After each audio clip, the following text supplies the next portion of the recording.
Falar sobre masculinidades negras também passa por um esforço importante de pensar e entender o quanto as nossas masculinidades são construídas para ser violentas, inclusive com relação às mulheres negras. É necessário que a gente faça um esforço de escuta aberta e honesta para entender o que essas mulheres têm dito a respeito das próprias vivências e entender principalmente como a gente pode somar na luta delas. Eu tenho aqui comigo estas mulheres maravilhosas: Natália e Maristela, do Papo de Preta, Gabi Oliveira e Natália Braga.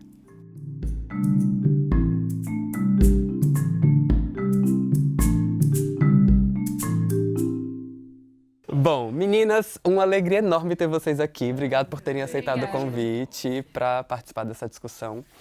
E para a gente começar a conversar um pouco, um panorama que a gente tem no YouTube, que foi uma coisa que me movimentou muito para fazer essa série, é que a maior parte dos canais que a gente tem hoje falando sobre a questão racial são feitos por mulheres, e quando são feitos por homens, são em sua maioria homens LGBT.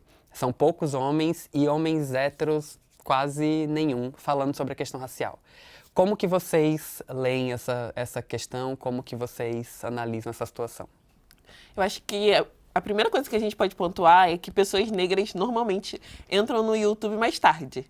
E aí a gente precisa vencer todo o processo em relação à autoestima, em relação a construir um discurso para depois entrar no YouTube. E quando a gente fala dos caras negros, muitas vezes eles não têm a mesma oportunidade de ter essa construção que mulheres negras, querendo ou não, por questões sociais, elas acabam tendo mais acesso à questão educacional. Então eu acho que isso já afasta um pouco os homens negros desse lugar de criar conteúdo para o YouTube. E um segundo ponto é que, quando a gente fala de masculinidade, a gente, principalmente masculinidade negra, a gente percebe que os caras são treinados para não falar, sabe? Meu pai foi treinado para não falar, meu avô foi treinado para não falar. Era para guardar os sentimentos e não discutir sobre os efeitos do racismo e das estruturas sobre eles. Então, é muito normal eles não estarem aqui, né? Mas vocês acham que com as mulheres essa relação é tão diferente? Porque eu ouço muito nas coisas que vocês compartilham, né, essa experiência de terem sido silenciadas também, né? Como é que vocês... Eu acredito que no YouTube, assim, teve uma questão com as mulheres negras de começar a falar de beleza num princípio, né? De começar a falar do cabelo, de começar a falar de maquiagem. E aí eu acho que nesse sentido que a Gabi falou, de você se ver e essa questão, outras mulheres negras quiseram falar de outras coisas. Acho que no YouTube, principalmente, a partir desse caminho da beleza e de se ver em outras mulheres, as mulheres negras começaram, mesmo com toda essa questão de silenciamento, de autoestima baixa, tudo isso, elas começaram a querer falar mais, assim, a querer falar mais de várias coisas, inclusive das opressões que a gente passa. Eu acho que foi esse caminho, assim. Sobre essa questão, eu já botei a culpa em mim mesma nessa questão. Eu achava que a minha pesquisa era ruim, logo eu não encontrava os homens negros no YouTube. E é exatamente por isso, assim, eu digo que a minha pesquisa ela foi 50% bem sucedida, porque eu encontrei homens negros, mas todos LGBT. E aí acabei ficando nessa mesma questão de, novamente, acho que o meu objetivo com a pesquisa era encontrar eles falando sobre si mesmo, entender, porque a única pessoa, o único homem negro hétero que eu convivo e converso é o meu companheiro, então é assim que funciona. E sobre os homens negros do meu convívio, eu acredito muito nessa mistura de silenciamento com timidez que existe em homens negros de modo geral. Assim, eu tenho um certo problema com esse lance de conviver com esses homens que não falam, porque eu tenho essa necessidade de ouvir mesmo, sabe? E aí, assim, até para lidar com isso é bem difícil, porque você não sabe, você não conhece a dor do outro, assim, sabe? E uma coisa que eu estava até vendo, eu estava lendo um texto ontem, e aí de um cara negro que escreveu, e é ele falando que homens negros não são só dor, que quando a gente fala sobre homem negro, a gente fala muito sobre violência policial, sobre os homens negros que estão morrendo, só que assim, a gente não conhece eles, não conhece toda essa luta deles, assim, sabe? Tudo que tá no interior deles para poder lidar melhor com a situação. Então eu sinto muita falta disso, assim. E eles não são só dor, nem só os relacionamentos que eles estão envolvidos. Desculpa, Murilo, mas a gente vai tocar nisso. Nenhum problema. Eu acho que a gente precisa falar dessas coisas assim. Assim que eu comecei a pautar a questão da masculinidade no meu canal, trazer homens negros pra lá, uma das questões que as pessoas mais colocavam era essa questão, mas com quem ele se relaciona? E aí, uma coisa que eu gosto de responder em relação a isso é que eu quero conversar do antes, porque às vezes a gente quer tratar a ponta da coisa, o final, só que a gente esquece da construção, sabe? Muitos desses caras começam a se relacionar e a rejeitar uma mulher negra, vou falar claramente isso, porque a construção dele é essa, assim. Ele não está discutindo sobre as coisas que o afetam, inclusive o racismo, que afeta homens negros, o racismo, o auto-ódio, e aí a gente não está conversando sobre isso, sabe? Então a gente precisa conversar sobre a construção, não só apontar para o final da trajetória. Porque às vezes eu fico pensando o quanto as conversas são produtivas em relação aos diálogos que a gente tenta travar com homens negros, né?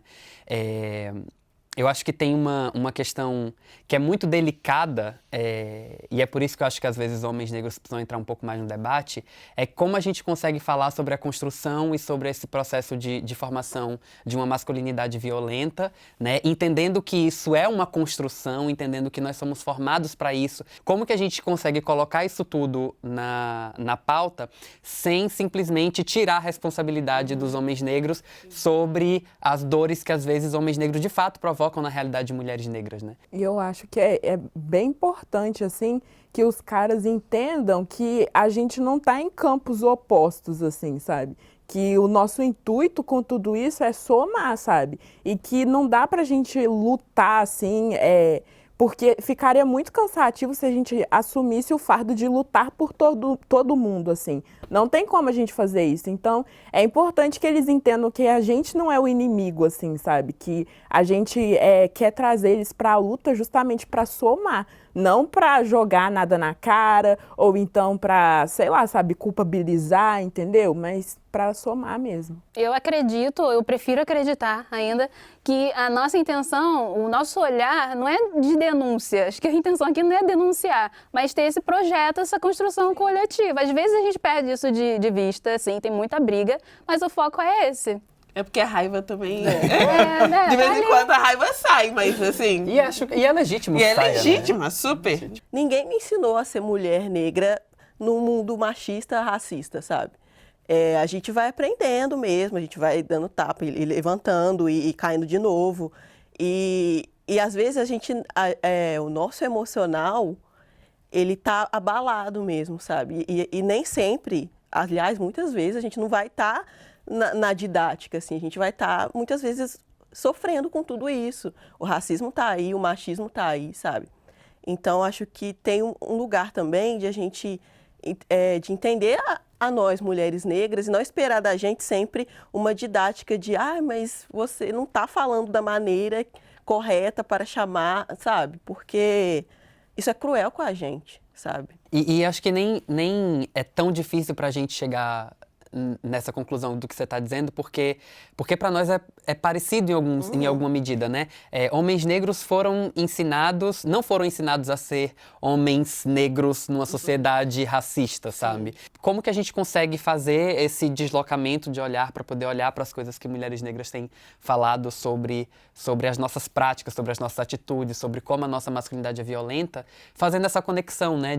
Da mesma maneira que eu entendo a minha dor e eu entendo a minha raiva, às vezes, como que eu consigo entender e ser generoso com essas outras coisas que estão sendo apontadas a meu respeito, né? Acho que passa muito por esse movimento de ouvir, né, Gabi? Tá fazendo essa cara aí. Movimento difícil, assim. Me causa estranhamento sempre perceber que pessoas que são diretamente oprimidas, elas têm dificuldade de entender outras opressões. Como a gente precisa evitar esse local do cara branco classe média? Porque a gente aponta esses caras, mas muitas vezes, assim que alguém aponta o nosso privilégio, a gente se torna esses caras, do tipo, não existe esse privilégio. Então a gente precisa se afastar disso. E às vezes não acontece com os caras negros. A gente tá apontando o machismo porque existe. Assim como se você apontar o racismo e alguém falar, não existe racismo, você vai ficar chateado, não vai? Então, é assim que a gente se sente quando a gente fala tem machismo, você fala, não tem machismo, eu sou treinado pela patriarcado branco. Querido, não, você tá reproduzindo machismo, sim, porque você é uma pessoa dentro dessa sociedade. E assim, pensando em tudo isso, pensando nessas coisas todas, um dos objetivos fundamentais desse projeto é chamar a atenção para o quanto essa conversa sobre masculinidade é importante para que mais homens negros venham para o YouTube ocupar espaço, né? E aí é um espaço que vocês têm ocupado muito, que vocês têm feito um trabalho muito potente de visibilizar as questões das mulheres negras. Como que nós, homens negros, ocupando esse espaço, podemos ajudar vocês no trabalho que vocês têm feito? Eu acho que é aceitando o espelho. Como assim? Aceitando o quê? O espelho. Porque quando a gente faz essas discussões, eu acho que o que deixa os homens afetados é pela primeira vez se enxergarem suas atitudes, seus atos e tudo mais. Então, tudo que a gente falou aqui foi muito subjetivo, né? Mas eu acho que o primeiro passo é exatamente assim, uma coisa agora meio good vibes, busque autoconhecimento. Por quê? Primeiro, só assim você vai conseguir reparar o modo como você foi criado e também conseguir exercer uma certa empatia para poder entender isso, como é que a raiva funciona tanto para as mulheres quanto para os homens negros e decidir agora o que você faz com esse conhecimento que você tem de conseguir agir de uma forma melhor, de uma forma mais crítica, até sair de uma certa forma do automático. E eu acho que isso também vai servir de um mecanismo para que as pessoas criem esses espaços de acolhimento, reflitam e consigam trabalhar toda essa história, toda essa construção pessoal que elas tiveram, de uma forma que elas consigam ter uma vida melhor. Já existem homens negros fazendo essa discussão em outras plataformas, de outras maneiras, né? No rap e tudo mais, assim. E aí é um convite mesmo, assim, se você é homem negro, quer falar sobre essas questões, o YouTube pode ser uma plataforma muito boa para você nesse sentido. E você pode, com o seu exemplo mesmo, assim, com outros homens negros te vendo fazer, chamar outros para fazerem. Porque foi assim que começou com mulheres negras, né? No início, quem já está avançado nessas discussões, quem já está disposto a essa desconstrução mesmo, essa questão de olhar para si de forma honesta, venha, porque aí eu acho que é uma forma de atrair outros homens negros para a plataforma e para que a gente consiga discutir todas essas questões de maneira mais saudável e que a gente construa realmente passos para novas gerações, assim. Sim, e eu acho que tem uma dimensão importante, assim, que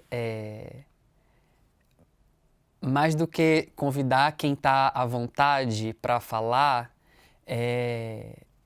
chamar atenção para a importância de falar, mesmo Sim. quando a gente não está à Sim. vontade, Sim. sabe? Falar sobre os nossos sentimentos, sobre os nossos afetos, refletir sobre as nossas práticas, sobre as nossas atitudes, sobre os nossos comportamentos, sobre as nossas relações. É uma tarefa muito importante. Vir para o YouTube falar sobre isso é consequência, né? Uhum. E eu acho que tão importante quanto conversar sobre isso no YouTube, enfim, eu acho que é importante também que os caras pretos aprendam a conversar sobre essas coisas todas entre si também.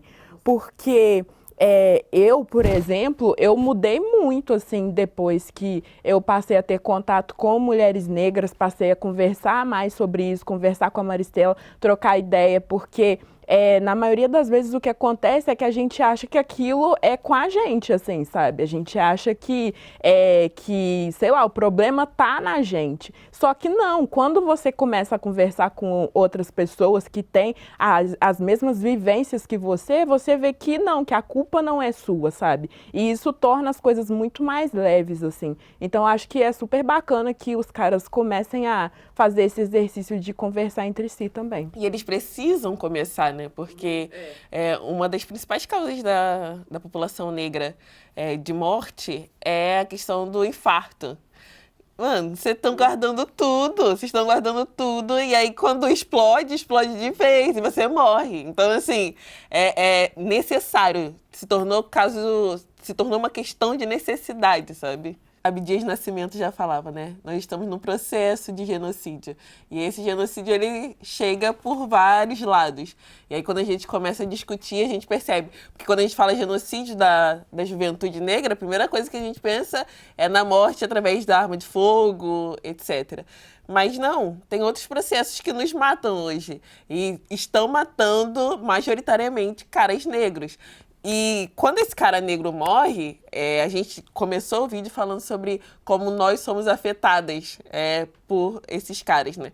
Nós somos afetados também pela morte deles, porque aí é seu filho que está sempre sob risco de ser morto, é seu marido, é seu irmão. Então, assim, é toda uma população em sofrimento. E a gente, quando a gente começa a se ver como população, a gente entende melhor como é importante você entender que o que fere o outro te fere também. A Beyoncé já falava. Vou mencionar a Beyoncé, né? Porque ela fala isso numa música. Eu percebi que você me ferir, estava te ferindo também. Então, acho que a gente precisa começar a pensar nesse ciclo, né, das coisas. E como que a gente pode começar a construir alianças, né? Sim, Porque a luta que beneficia um, beneficia todo mundo. exato. Meninas, muitíssimo obrigada pela presença de vocês. Que debate maravilhoso! Vai ser um sofrimento editar esse vídeo, não vai dar pra cortar nada. Então, gente, é isso. Acho que tá mais do que dado o recado, tá mais do que feito o convite. A gente tem aqui todos os argumentos possíveis, necessários, não dá pra questionar nenhum, sobre o porquê da importância da gente estar aqui, da gente ocupar espaço, da gente somar na luta e fazer construções coletivas pra mudar a sociedade, transformar as estruturas e vencer o racismo, que afeta a realidade de todos nós. É isso. Um beijo enorme pra vocês. Continuem ligados. Amanhã tem o último vídeo da série Homem Negro aqui no Muro Pequeno, com apoio do YouTube através do programa Creators for Change. Vejo vocês amanhã. Um beijo. Tchau, tchau. Tchau.